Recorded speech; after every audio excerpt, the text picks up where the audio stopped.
राहुल गांधी, अखिलेश यादव और तेजस्वी यादव ने एक साथ वोट चोरी के खिलाफ हल्ला बोल दिया है।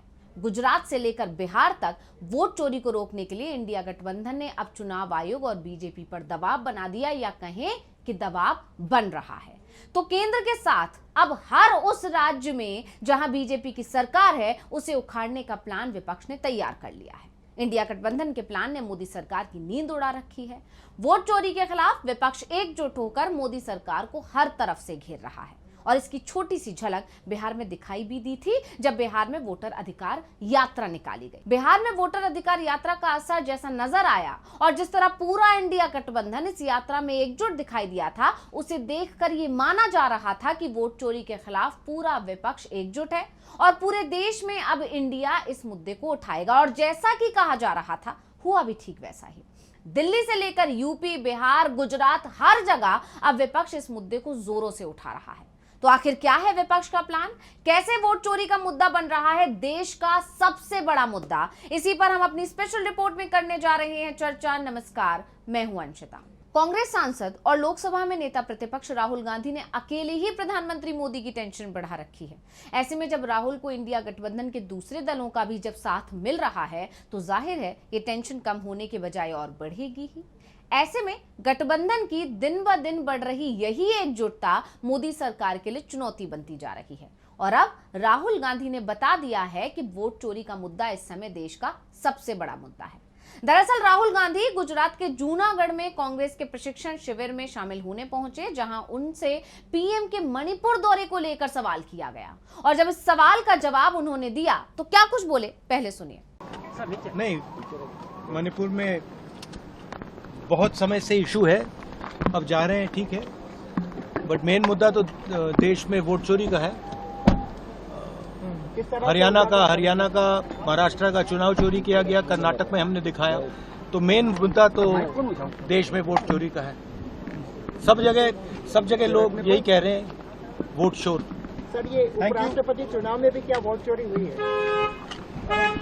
राहुल गांधी ने साफ साफ कहा कि पीएम मणिपुर जा रहे हैं, वो ठीक है, लेकिन वोट चोरी बड़ा मुद्दा है। राहुल ने साफ कर दिया कि वो वोट चोरी नहीं होने देंगे, यानी इस मुद्दे को जन जन तक पहुंचाएंगे। यानी एक तरह से उन्होंने संकेत दे दिया कि वोट चोरी के मुद्दे से ध्यान भटकाने के लिए पीएम मोदी जो मणिपुर जा रहे हैं, लेकिन इसका कोई फायदा होने वाला नहीं है, बल्कि विपक्ष वोट चोरी का मुद्दा लगातार उठाता रहेगा, क्योंकि ये इस वक्त का सबसे बड़ा और अहम मुद्दा है। इधर राहुल गांधी ने वोट चोरी को लेकर खुलासा करते हुए एटम बम फोड़ा, तो उधर पूरे इंडिया गठबंधन का साथ भी उन्हें मिल गया था। आपको याद होगा 7 अगस्त को राहुल गांधी ने प्रेस कॉन्फ्रेंस की थी, और इसके बाद से ही पूरे देश में विपक्ष एकजुट होकर इस मुद्दे को उठा रहा है। और बिहार में जब वोटर अधिकार यात्रा निकाली गई, तब भी इंडिया गठबंधन के तमाम नेता वहां पर मौजूद रहे। यानी वोट चोरी के मुद्दे पर राहुल गांधी अकेले नहीं लड़ रहे हैं, बल्कि पूरा विपक्ष एकजुट है। और विपक्ष की एकजुटता का नमूना तब भी देखने को मिला था जब चुनाव आयोग ने निशाना राहुल गांधी पर साधा था, एफिडेविट राहुल गांधी से मांगा था, और अखिलेश यादव ने सबूतों के साथ चुनाव आयोग को घेर लिया था। यानी जवाब अखिलेश यादव की तरफ से आया था। उन्होंने उस वक्त चुनाव आयोग पर पक्षपातपूर्ण होने का आरोप लगाया था। साथ ही कहा था कि समाजवादी पार्टी ने जो 18,000 से ज्यादा शपथ पत्र जमा किए थे, उस पर तो कोई कार्रवाई नहीं हुई थी, उस पर तो कोई जवाब नहीं आया था। और अब अखिलेश यादव एक बार फिर से वोट चोरी के खिलाफ मैदान में उतर गए हैं। यहां तक कि उन्होंने तो यह कह दिया है कि भारत में भी नेपाल जैसी स्थिति पैदा हो सकती है। राहुल गांधी की तरह अखिलेश यादव ने भी बीजेपी सरकार और चुनाव आयोग पर वोट चोरी का आरोप लगा दिया है। उन्होंने कहा कि जो पड़ोस में जो जनता करती दिख रही है, हो सकता है कि वो यहां भी करती दिखाई दे। क्या कुछ बोले अखिलेश, सुनिए। मीरापुर का चुनाव और अयोध्या के चुनाव में एक व्यक्ति पकड़ा गया था, वो एक मंत्री का साथी था। 5,000 लोग आए हुए थे अयोध्या के चुनाव में। सोचिए आप, बाहर से लाए गए थे, अमेठी से, तिरोई से, वहां से गए थे लोग। जो पकड़ा गया था व्यक्ति, वो खुद स्वीकार कर रहा था कि वो मंत्री से फोन मिलाई है। पुलिस का इंस्पेक्टर होशियार था, उसने बस फोन को काट दिया, लेकिन सच्चाई उसी से में खुल जाती। नहीं, मीडिया में बोला था, लेकिन इंस्पेक्टर बड़े होशियारी से बचाव करके ले गया। तो ये डकैती हो रही वोट की। जो बात मैं कहना चाहता हूं, जो बाद में कहना चाहता हूं, इसी तरह की वोट की डकैती होगी तो हो सकता है जो आसपास के देशों में जनता सड़कों पे दिखाई दी, हो सकता है जनता भी सड़क पर दिखाई दे। अखिलेश यादव यही नहीं रुके, उन्होंने कहा कि यूपी में पिछले 1.5 साल में कई सीटें ऐसी हैं जिन पर धांधली हुई है। अगर धांधली नहीं होती तो लोकसभा चुनाव में बीजेपी 2 अंकों में भी नहीं पहुंच पाती। यही नहीं, उपचुनाव का भी उन्होंने जिक्र किया। उन्होंने कहा उपचुनाव में तो बीजेपी ने वोटर चोरी और हथियारों के दम पर चुनाव जीता। यानी कहा जा सकता है कि देश के सबसे बड़े सूबे उत्तर प्रदेश में अखिलेश यादव ने मोर्चा संभाल लिया है, तो वहीं तेजस्वी यादव बिहार में मोर्चा संभाले हुए हैं और बिहार में वोट चोरी के मुद्दे को ठंडा नहीं पड़ने दे रहे हैं। इसलिए अब उन्होंने वोटर अधिकार यात्रा के खत्म होने के कुछ ही दिन बाद एक और यात्रा निकालने का ऐलान कर दिया है। जी हां, आरजेडी नेता और नेता प्रतिपक्ष तेजस्वी यादव एक बार फिर से यात्रा पर निकलने वाले हैं और इस बार उनकी यात्रा का नाम रखा गया है बिहार अधिकार यात्रा। पार्टी को उम्मीद है कि ये यात्रा चुनावी जमीन पर बड़ा असर डालेगी और मतदाताओं को अपने पक्ष में करने में मददगार साबित होगी। तेजस्वी यादव अपनी इस यात्रा की शुरुआत 16 सितंबर से जहानाबाद से करेंगे। यात्रा 5 दिनों तक चलेगी और इसका समापन 20 सितंबर को वैशाली में होगा। ऐसे में इस यात्रा पर भी सबकी नजरें टिकी हुई हैं कि आखिर इस यात्रा में कौन कौन शामिल होने वाला है। वहीं आरजेडी के प्रदेश प्रधान महासचिव रणविजय साहू हैं, उन्होंने इसकी औपचारिक घोषणा की है एक पत्र जारी करके। यात्रा के दौरान तेजस्वी यादव जहानाबाद, नालंदा, पटना, बेगूसराय, खगड़िया, मधेपुरा, सहरसा, सुपौल, समस्तीपुर, उजियारपुर और वैशाली का दौरा करेंगे। इसके बारे में क्या कुछ बोले हैं तेजस्वी और कैसे उन्होंने एक बार फिर वोट चोरी के मुद्दे को उठाकर चुनाव आयोग और बीजेपी पर निशाना साधा है, नीतीश सरकार पर निशाना साधा है, जंगल राज का मुद्दा उन्होंने उठाया है और क्या कुछ जानकारी दी है, सुनिए। जिलों में हम लोग नहीं जा पाए थे, उन जिलों में हमको लगा कि जाना चाहिए, उन जिलों में जो हम लोग यात्रा। अब इस यात्रा को लेकर आरजेडी ने सभी जिलाध्यक्षों को पत्र जारी कर यात्रा की तैयारी में जुटने का निर्देश भी दे दिया है।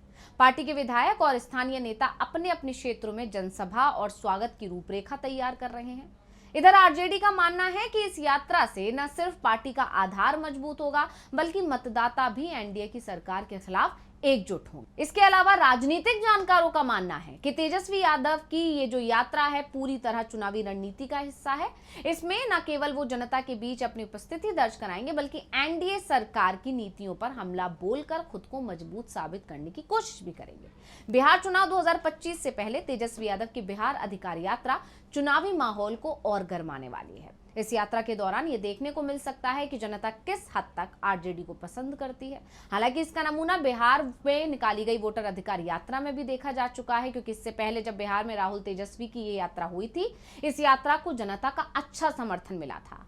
वोटर अधिकार यात्रा के जरिए उन्होंने चुनाव आयोग के एसआईआर कराने की प्रक्रिया को लेकर हमला बोला, वोट चोरी को लेकर हमला बोला। इस पूरी यात्रा के दौरान वोट चोर गद्दी छोड़ का नारा जोरों से उठाया गया।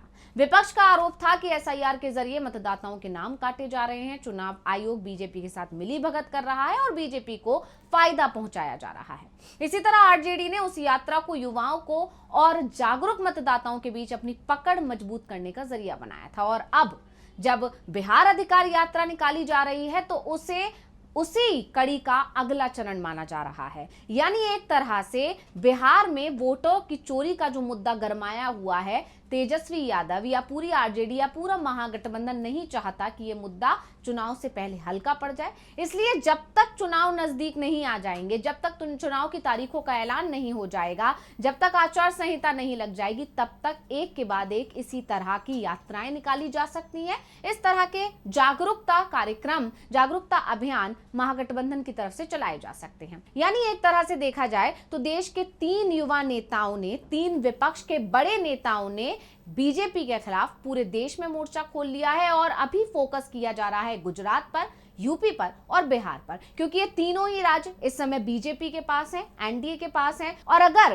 केंद्र से बीजेपी को आउट करना है तो विपक्ष ये समझ चुका है कि गुजरात, बिहार और यूपी से बीजेपी को आउट करना जरूरी है। इसीलिए कहा जा रहा है कि अखिलेश, तेजस्वी और राहुल गांधी ने मिलकर केंद्र सरकार के खिलाफ, बीजेपी के खिलाफ, मोदी सरकार के खिलाफ जबरदस्त रणनीति बना ली है। तो स्पेशल रिपोर्ट आपको कैसी लगी, हमें कमेंट करके अपनी राय जरूर दीजिएगा। इसी के साथ मुझे दीजिए इजाजत। देखते रहिए डीवी लाइव। नमस्कार।